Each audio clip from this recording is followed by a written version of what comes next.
He ruled more land than any European king of his time, yet most people today barely know his name. While Europe called him magnificent, his own people called him the Lawgiver. His armies shook kingdoms. His laws shaped daily life. His court became the center of art, poetry, and power. This is the story of the man who turned the Ottoman Empire into a global superpower. This is the age of Sultan Suleyman the Magnificent. Suleiman was born in 1494 in the Black Sea port city of Trabzon, a distant province of the Ottoman Empire. From an early age, he was raised not as a prince of luxury, but as a future ruler trained in discipline, leadership, and responsibility. Ottoman princes were sent to govern provinces so they could learn statecraft through real experience rather than theory. Suleiman served as a provincial governor while still a teenager.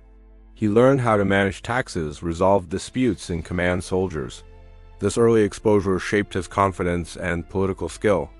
His father, Selim I, was a fierce warrior who expanded the empire dramatically through conquest. Selim defeated powerful rivals and brought the holy cities of Mecca and Medina under Ottoman protection. By the time Suleiman inherited the throne in 1520, the empire was already vast and powerful. But it was also fragile, stretched across many cultures and regions. Suleiman became sultan at the age of 26. Many European rulers believed he would be weak and inexperienced. They were dangerously wrong. Almost immediately, Suleiman prepared for military campaigns that would redefine global power. His first major target was Belgrade, a fortress that blocked Ottoman expansion into Central Europe. Belgrade had resisted earlier Ottoman attacks for decades. In 1521, Suleiman's army surrounded the city with overwhelming force. Cannons shattered its walls. Supplies were cut off. After weeks of siege, Belgrade fell.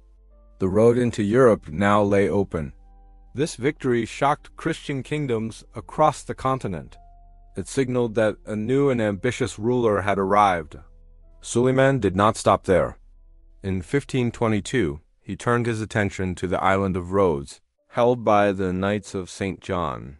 The Knights controlled critical Mediterranean trade routes and attacked Muslim ships. Suleiman saw them as both economic and religious enemies.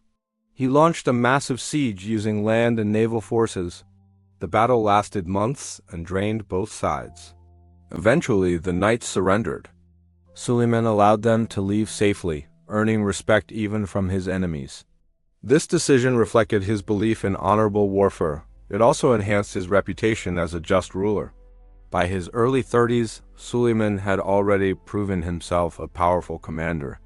But conquest was only one part of his vision. He also sought to strengthen law, culture, and administration across the empire. Unlike many conquerors, Suleiman believed stability required justice as well as strength. He would soon earn a second title that mattered deeply to his people. They would call him Kanuni, the Lawgiver. After the fall of Belgrade and Rhodes, Europe realized the Ottomans would not stop at their borders. Christian kingdoms began forming alliances to resist the rising empire. At the center of this fear stood the Kingdom of Hungary. Hungary controlled the gateway between the Balkans and Central Europe. If Hungary fell, the road to Vienna would be open.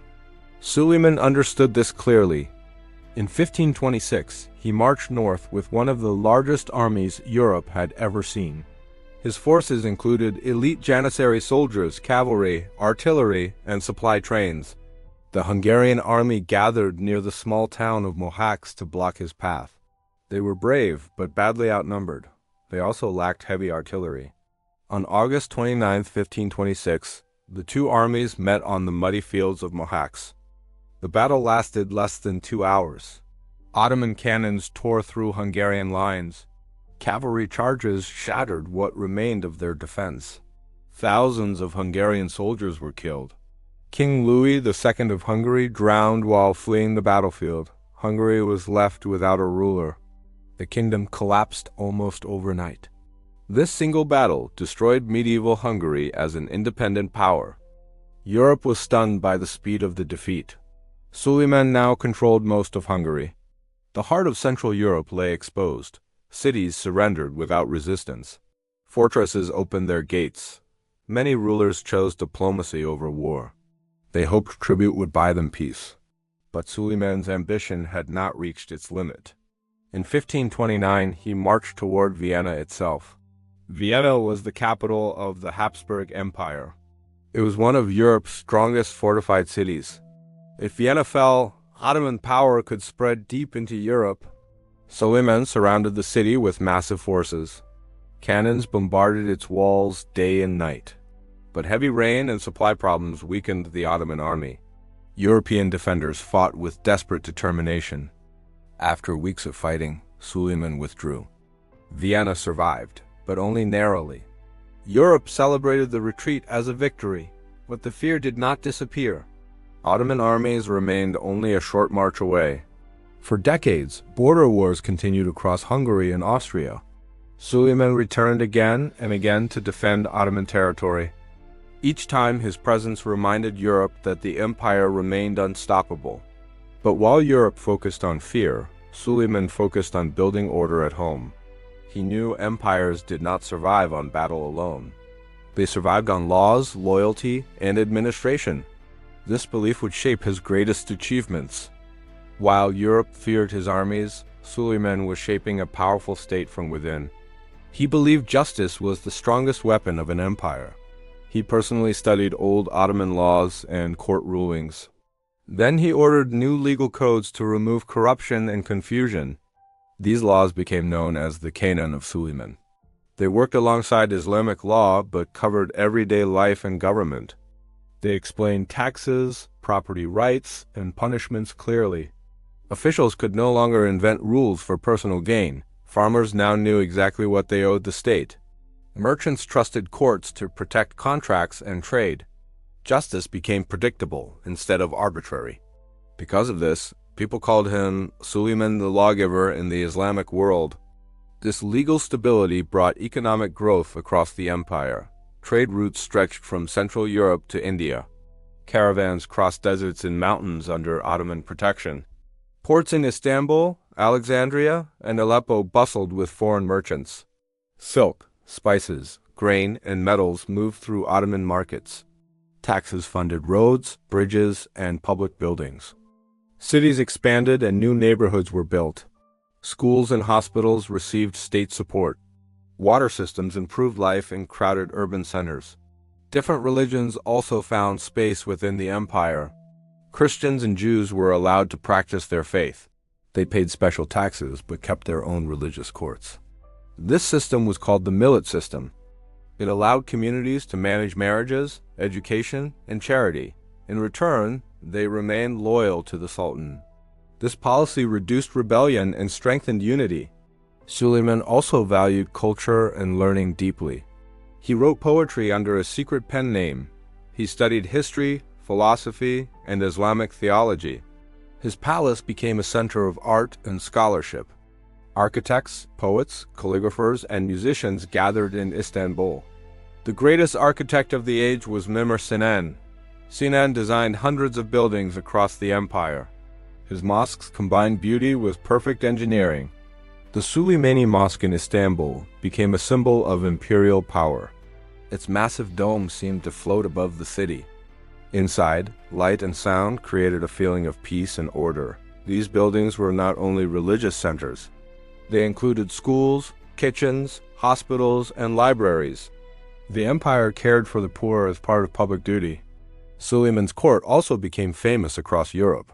European diplomats wrote of his wealth and discipline. They compared him to ancient Roman emperors. Some even called him the most powerful ruler on earth. But behind the splendor, tensions were rising within his own family. Succession in the Ottoman Empire was dangerous and brutal. Princes often fought each other for the throne. Tradition allowed brothers to be executed to prevent civil war. Suleiman had several sons, each with powerful supporters. This created rival factions inside the palace. And one woman would soon change everything. Her name was Hürrem Sultan, also known as Roxolana. She would transform palace politics forever. Hürrem Sultan began her life far from the Ottoman court. She was born in Eastern Europe and captured by slave traders. She was brought to Istanbul and entered the imperial harem. The harem was not only a place of beauty and luxury, it was also a center of political power and influence. Women there could shape the future of the empire. Hürrem quickly attracted Suleiman's attention.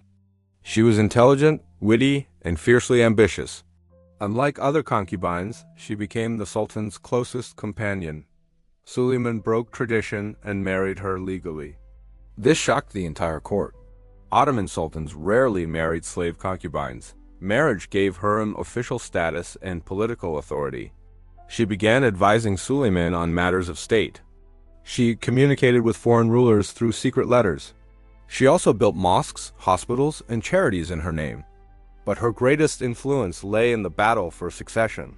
Suleiman's eldest son was Prince Mustafa. He was popular with the army and the people. Many believed he would be the next sultan. But Hürrem wanted her own sons to inherit the throne. She formed alliances inside the palace and government.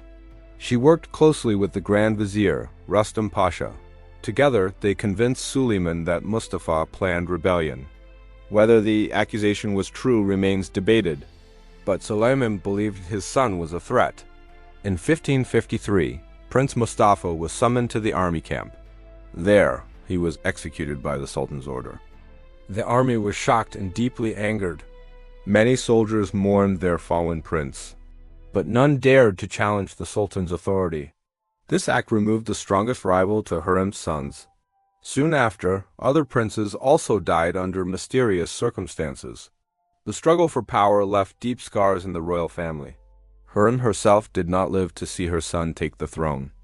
She died in 1558 and was buried in a grand tomb beside Suleiman's mosque.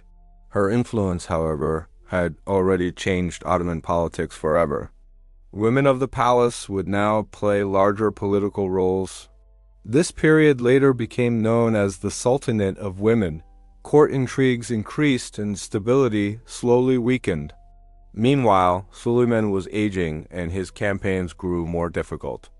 Yet he refused to stop leading his armies in person. Even in his 70s, he rode at the head of massive forces. His final campaign would become his last great act. It would end far from Istanbul on the walls of a small fortress, and it would mark the end of an era.